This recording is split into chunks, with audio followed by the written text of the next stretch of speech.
প্রশ্ন করতে কেন?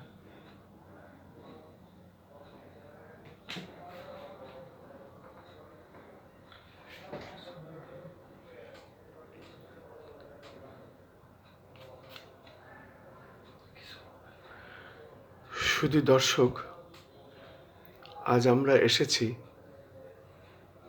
একজন বিশিষ্ট সাংবাদিক, রাজনীতিবিদ ও শ্রমিক নেতা। বিশেষ করে দেশে বিদেশে যার শ্রমিকদের নিয়ে বিশেষ করে তার খ্যাতি আছে, সেই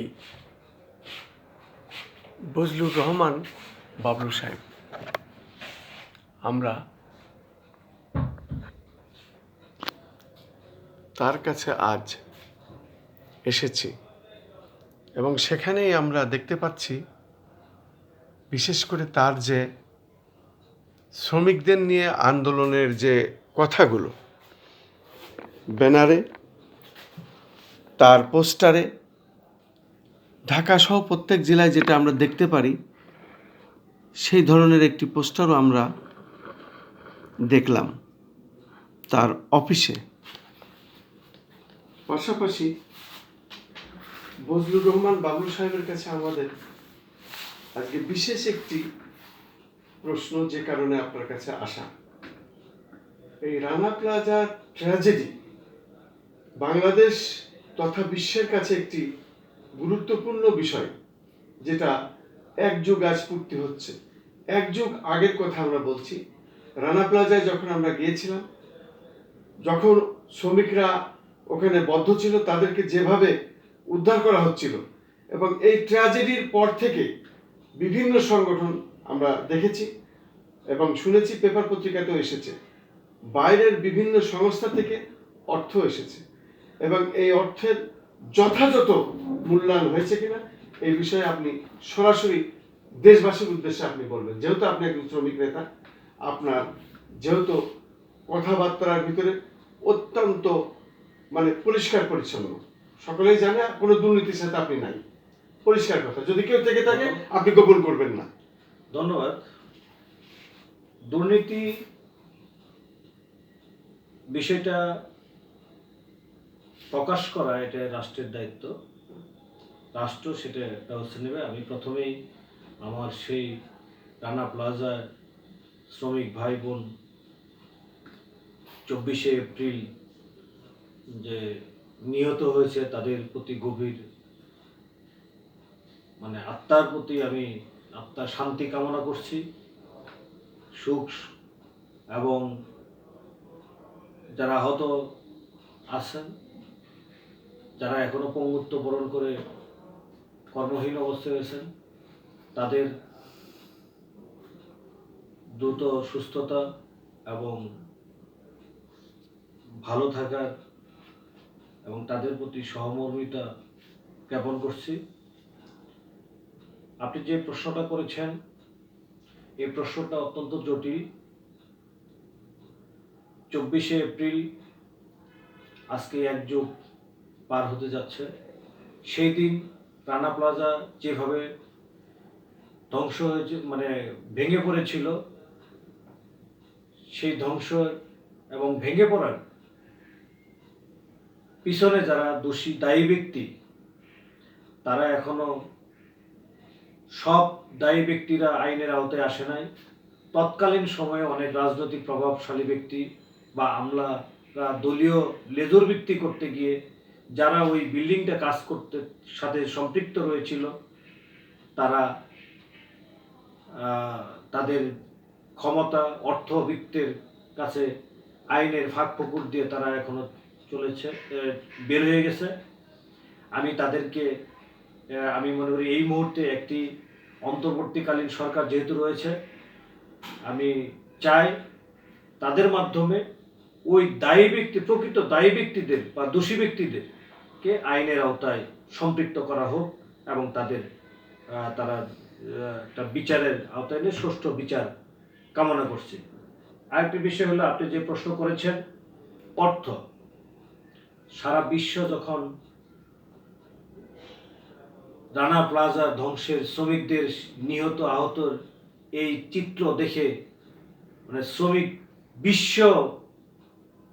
সারা বিশ্ব শ্রমিক সমাজ যখন স্তম্ভিত, এবং বাইরেরা যখন মনে করতেছে তাদের বাংলাদেশ থেকে কাপড়, এই যে কাজগুলা গার্মেন্ট সেক্টরের যে কাজ সেটা রক্তের সাথে মিশে গিয়েছিল, তারাও সেখান থেকে উপলব্ধি করে বায়ার ইউরোপিয়ান কান্ট্রি দেশগুলা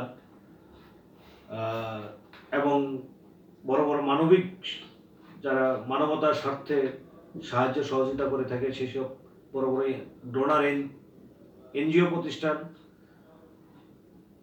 এবং সরকারি তহবিল থেকে যে অর্থ দেওয়া হয়েছে নিহতের পরিবারের জন্য এবং আহতদের জন্য, সেই অর্থটা আমি মনে করি একটা একযোগ পূর্তিতে অর্থের যথাযথ ব্যবহার, প্রকৃত রানা প্লাজায় নিহত আইডেন্টি করা, শনাক্ত করা এবং আহত যারা রয়েছে প্রকৃত যারা ওইখানে কর্মরত ছিল তাদেরকে আইডেন্টিফিকেশন করা এখনই একটা উপযুক্ত সময়। আর কোনো মানে আমার যদি শ্রমিক সংগঠন ভাইরাও যদি করে থাকে, শ্রমিক সংগঠন বা আমলা বা সরকারের মহল বা কোনো মানে তৎকালীন সময়ের রাজনৈতিক ছত্রছায়ায় থাকা যে কেউই হোক না কেন, তারা যদি এই অর্থ তছরূপ করে থাকে, লুটপাট করে থাকে,